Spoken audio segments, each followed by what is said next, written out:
Okay guys, Marvel में चीजें अब हद से ज्यादा ट्विस्ट लेती जा रही हैं और रोज नए नए चौंकाने वाले खुलासे हो रहे हैं। लेकिन आज मैं आपको जो बताऊंगा उससे ज्यादा चौंकाने वाला तो कुछ हो ही नहीं सकता। याद है मैंने कई बार आपसे कहा है कि RDJ wants to come back in Marvel और मार्वल भी उन्हें वापस लाना चाहता है और डेफिनेटली सीक्रेट वॉर्स में वो ऐसा करेगा भी। बट उनके रिटर्न को लेकर अभी जो बहुत सारी थ्योरीज एंड रूमर्स चल रही हैं, लेकिन अगर सब फैंस पहले से ही जानते होंगे कि आरडीजे सीक्रेट वॉर्स में आयरन मैन के रोल में आएंगे तो ऐसा कोई बड़ा सरप्राइज तो रह नहीं जाएगा जिससे सब चौंक जाए। और आप ये बात जानते हो कि रूसो ब्रदर्स कभी भी फैन सर्विस में और फैंस को सरप्राइज करने में कोई कमी नहीं छोड़ते हैं। इसीलिए जैसे क्रिस इवांस ने मार्वल में कैप्टन अमेरिका के साथ साथ ह्यूमन टॉर्च का भी रोल प्ले किया है पास्ट में, कुछ ऐसा ही सीन अब आरडीजे के साथ भी शायद से होने वाला है। दोस्तों, अब मेन टॉपिक पर आने से पहले आपको एक बहुत इंपॉर्टेंट बात बता देता हूं। कई साल पहले जब फॉक्स की फैंटास्टिक फोर मूवी आई थी, वही पुरानी वाली, तो उसमें आरडीजे ने डॉक्टर डूम के रोल के लिए ऑडिशन किया था और ये तब की बात है जब आरडीजे को टोनी स्टार्क का रोल भी नहीं मिला था। सो इस फैक्ट को आप माइंड में बनाकर रखिएगा। सो गाइस, अब असली बात यह है कि मार्वल के ट्रस्टेड इनसाइडर जेफ स्नाइडर ने यह बोला है कि RDJ will be back in Marvel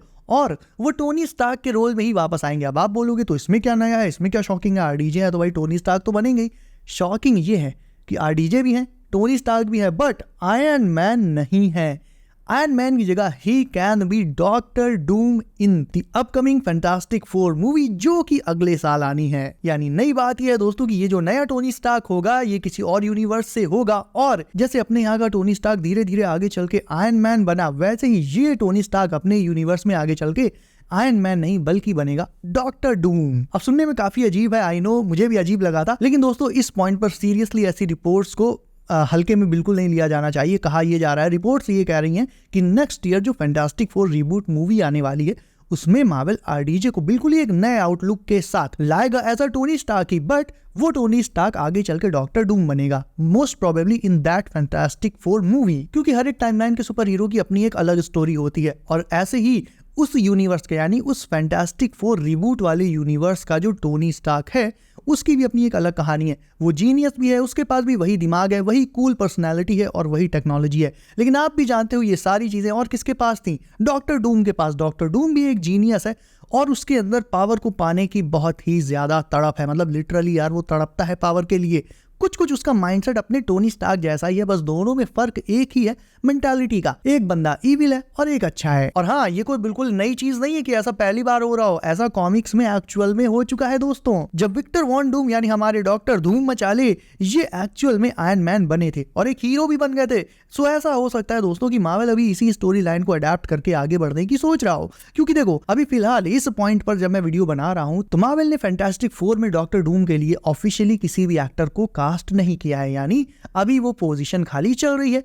RDJ wants to come back, Marvel wants to bring him back, सीधा सा मतलब है यार। सो हाँ, ये एक पॉसिबिलिटी है, एक्चुअल में है गाइस। और पता, एक दो दिन से ये वाली जो रिपोर्ट है ये सारे इनसाइडर्स के बीच एकदम आग की तरह फैल चुकी है। इंटरनेट पर भी बहुत ज्यादा मतलब इसके चर्चे हो रहे हैं। सो डेफिनेटली आपके साथ भी मुझे ये शेयर करना था। लेकिन सरप्राइजिंगली गाइस, आरडीजे अगर डॉक्टर डूम के रोल में वापस आते हैं तो ये आने वाली मूवीज में बहुत ज्यादा लॉजिकल होगा और सेंस भी बनाएगा। कैसे? बताता हूँ। वो ऐसे गाइस, क्योंकि एंड गेम में टोनी को जिस तरह से एवेंजर्स और हम फैंस ने अलविदा बोला था, ऐसे में टोनी की और उसके उस सेक्रीफाइस की बिल्कुल एक मतलब अलग ही इंपॉर्टेंस है, उसका अलग एक इमोशन है। तो अगर मार्वल आरडीजे को डॉक्टर डूम के तौर पर वापस लाता है तो कहीं ना कहीं ये जो सेक्रीफाइस था एंड गेम वाला पूरी तरह से बिल्कुल अनटच्ड रहेगा, उस पर कोई फर्क नहीं पड़ेगा और आरडीजे का कमबैक भी हो जाएगा। और एक बात, आरडीजे को आप देखोगे टोनी स्टार्क की तरह, बस इस टोनी स्टार्क की कहानी थोड़ी सी डिफरेंट रहेगी, थोड़ी नहीं काफी डिफरेंट रहेगी। और इसके अलावा मैं ये भी नहीं बोल रहा हूँ कि आरडीजे इसमें मतलब इविल ही होंगे। नो,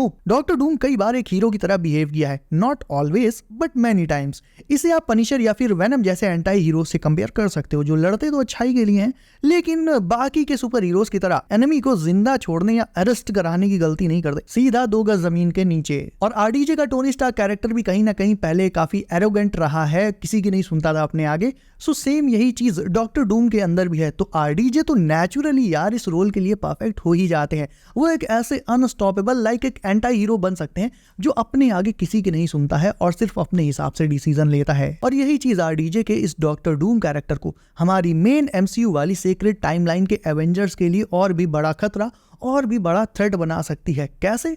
वो ऐसे दोस्तों कि जब ये हमारी मेन टाइमलाइन में आएगा तो हमारे एवेंजर्स जो है वो इस डॉक्टर डूम को, आई मीन आरडीजे वाले डॉक्टर डूम को, उसे देखते ही डिसाइड ही नहीं कर पाएंगे कि इसका करना क्या है, क्योंकि टोनी की तो वो अल्टीमेट रेस्पेक्ट करते हैं, स्पेशली एंड गेम के सैक्रिफाइस के बाद से। यानी टोनी के लिए उनका प्यार ही उन पर हावी हो जाएगा और शायद वो उतने अच्छे से इस आरडीजे के डॉक्टर डूम को फेस भी नहीं कर पाएंगे, क्योंकि आफ्टर ऑल चेहरा तो उसमें टोनी का ही होगा ना। सो इस तरह से आरडीजे का डॉक्टर डूम हमारे मेन टाइमलाइन के एवेंजर्स के लिए काफी बड़ा एंड कॉम्प्लिकेटेड खतरा भी हो सकता है। और अगर आप ये सोच रहे हो कि ऐसे में तो आयरन मैन का रिटर्न होगा ही नहीं सीक्रेट वॉर्स में, केवल और केवल डॉक्टर डूम का रिटर्न होगा, तो ऐसा नहीं है। यहाँ पर थोड़ा सा कंफ्यूजन चल रहा है, उसे मैं दूर कर देता हूँ। इफ ऐसा होता है कि मार्वल आरडीजे को डॉक्टर डूम के तौर पर लाता है तो स्टोरी वही रहेगी। बात इतनी सी रहेगी गाइस कि ये जो टोनी का नया वेरिएंट होगा ये होगा टोनी स्टार्क ही, और मे बी आयरन मैन भी हो सकता है, बट धीरे धीरे समहाउ ये एक थोड़ा सा डार्क टर्न ले लेगा अपनी स्टोरी में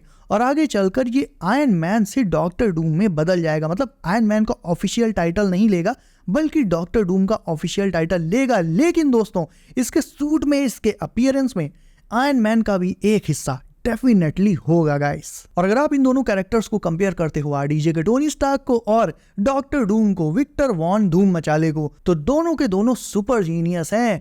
दोनों ही अपने तरीके से सुपर पावर्स को पाना चाहते हैं। तो ऑब्वियसली मार्वल अगर इस रास्ते पर जाएगा, वो आरडीजे के टोनी स्टार्क कैरेक्टर को एक डार्क टर्न देकर उसे डॉक्टर डूम में बदलेगा, तो ये डेफिनेटली बहुत बहुत ही ज्यादा एक्साइटिंग रहेगा देखने में। लेकिन फिर भी ये माइंड में रखिएगा आप कि अभी ये रिपोर्ट्स भी हैं और र्यूमर्स भी हैं, लेकिन ये अभी बहुत ज्यादा इंटरनेट पर चल भी रही है। देखो नॉर्मली होता क्या है, 100 लोग हैं, 100 थ्योरीज बताते हैं, लेकिन उन 100 में से एक थ्योरी तो मूवी में फाइनली सच हो ही जाती है ना। और ये तो कंफर्म हो ही गया है कि Russo Brothers are back to direct Avengers 5 and Secret Wars. तो हाँ, हम डेफिनेटली एक बहुत बड़े एंड शॉकिंग सरप्राइज को एक्सपेक्ट तो कर ही रहे हैं, और पर्टिकुलरली इस चीज पर तो मैं नजर बना कर रखूंगा। जैसे ही कोई जरा भी अपडेट आएगी तुरंत ही वीडियो बना दूंगा उस पर। सो गाइस, आपको क्या लगता है आरडीजे का डॉक्टर डूम के रोल में आना कैसा रहेगा? मुझे कमेंट करके जरूर बताना, आपके व्यूज भी जानने हैं मुझे। इसके अलावा इस वीडियो अच्छी लगी हो देन से कर दो लाइक, चैनल को भी सब कर लो क्योंकि और भी बहुत सारी अपडेट आ रही है।